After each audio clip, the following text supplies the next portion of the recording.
बिस्मिल्लाहिर्रहमानिर्रहीम। जी, टेबल की एट्रीब्यूट्स के साथ सेल पैडिंग और सेल स्पेसिंग के साथ नेक्स्ट हम जो टेबल में अपनी सेटिंग कर सकते हैं, यानी कि एट्रीब्यूट्स हम जो जो यूज़ कर सकते हैं, उसमें हमारे पास आती हैं रो लेवल एट्रीब्यूट्स कि हम अपनी कतार को क्या सेटिंग कर सकते हो सेपरेट। एक आपके टेबल की सेटिंग होगी, उसके अंदर आप अपनी सेपरेट जैसे हाईलाइट करनी है, कोई भी एक लाइन करनी हाईलाइट, ठीक है, उसके लिहाज से आप क्या सेटिंग कर सकते हो।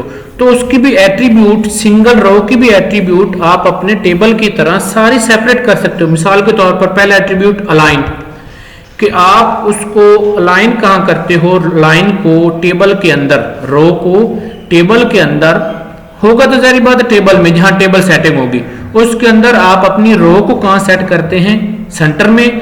आप अपनी रो को कलर दे सकते हैं, ग्रे या कौन सा भी।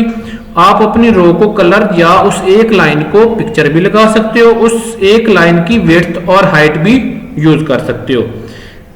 एक चीज होता है इसमें जो रो में आपके पास सेपरेट होती है उससे, टेबल एट्रीब्यूट से, कि वी अलाइन, यानी कि वर्टिकल अलाइनमेंट। आपका डाटा जो है वो वर्टिकल अलाइनमेंट में कितनी बड़ी आपके पास रो होगी। तो ये एट्रीब्यूट्स हैं आपके पास। ये सिंपल आपको तीन चीजों से हम बताते हैं। पहले डिफाइन करते हैं, फिर आपको नेक्स्ट स्लाइड उसकी प्रैक्टिकल की आती है, वहां से बेशक एग्जैक्ट कॉपी भी कर सकते हो, फिर हम उसको आपको नोटपैड पे प्रैक्टिकली भी दिखाते हैं, तो आप वहां से भी कॉपी कर सकते हो या लर्न कर सकते हैं। सेल लेवल की आपकी एट्रीब्यूट, ठीक हो गया। उसके बाद अपने टेबल में आप क्या कर सकते हो, कैप्शन, यानी कि आप टेबल को हेडिंग देना चाहते हैं तो आप उसमें क्या कैप्शन का टैग यूज करेंगे और उसमें आप हेडिंग उसको दे सकते हैं, ठीक हो गया। उसके बाद मेन आपकी जो है सेटिंग जो है वो क्या हो, कौन सी होती है, आपकी दो चीजों की सेटिंग होती है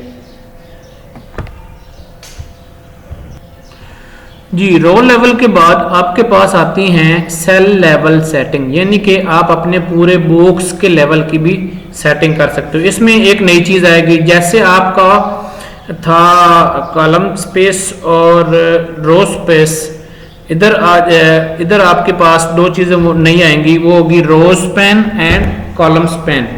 क्या मतलब होता है इसका, कि सम टाइम आपको जो मेन हेडिंग है वो दो कॉलम्स की मर्ज करनी पड़ती है, सम टाइम आपको जो रो है वो दो मर्ज करनी पड़ती हैं। तो attributes used when cell span across more than one row, जब आप एक से ज्यादा रो को इकट्ठा मर्ज करना चाहते हो तो आप क्या कर सकते हो, रो स्पेन का एट्रीब्यूट यूज कर सकते हो। अगर आप दो कॉलम या दो से ज्यादा कॉलम को मर्ज करना चाहते हो तो आप उसमें क्या कर सकते हैं, उसमें आप कॉलम स्पेस को मर्ज, दो कॉलम्स को आपस में मर्ज कर सकते हैं। ये देखें, ये हमने एग्जाम्पल के तौर पर दिया है। अब हम इसको क्या करते हैं जी, प्रैक्टिकली देखते हैं जी कि हम इसको नोटपैड प्लस प्लस में कैसे कर सकते हैं जी। लेट्स सी, हमारा टेबल वही जो हमने सेटिंग में लिया था, ठीक है, उसमें हमने क्या किया जी, ये देखें टेबल, उसके एट्रीब्यूट्स, बैकग्राउंड कलर, ये हमने रो की, जो हमने रो की आपको पढ़ाई है।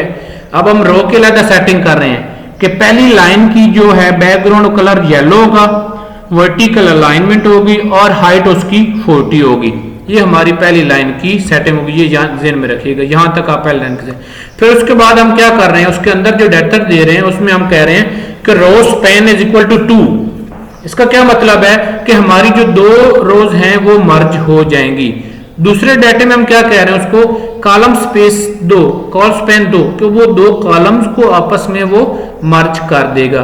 तो इसको हम रन करते हैं, रन करके हम इसको देखते हैं तो ये हमारे पास किस फॉर्म में आता है। याद रखिएगा कि हमने जैसे कहा था कि हम इसमें कर रहे हैं कि जी ये देखो येलो किया उसने पहली रो को, और उसने क्या किया दूसरे में हमने किया था, एक तो हमने किया था येलो, बैकग्राउंड येलो, येलो हो गया।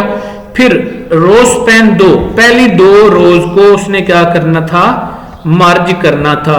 ये देखो आपके पास पहली दो रोज थी नेम और रब नवाज वाली, उसको उसने क्या कर दिया, आपके पास रो को उसने क्या किया, नेम वाली को 2 रो जितना उसने मर्ज करके एक बना दी। फिर उसके बाद उसने क्या करना था, दूसरे में हमने उसको कहा था कॉलम स्पैन टू, डेजिग्नेशन वाले को 2 कॉलम तक फैला दे। तो उसने क्या किया, उसके पास आपको ये देखे 2 कॉलम्स तक उसने डेजिग्नेशन वाले आपके कॉलम को फैला दिया। तो इसी तरह हम आपको नेक्स्ट जो है इस फेज में हम दिखाएंगे कि आप टेबल्स के जरिए वेब पेज पूरे की सेटिंग कैसे कर सकते हैं। Thanks for watching.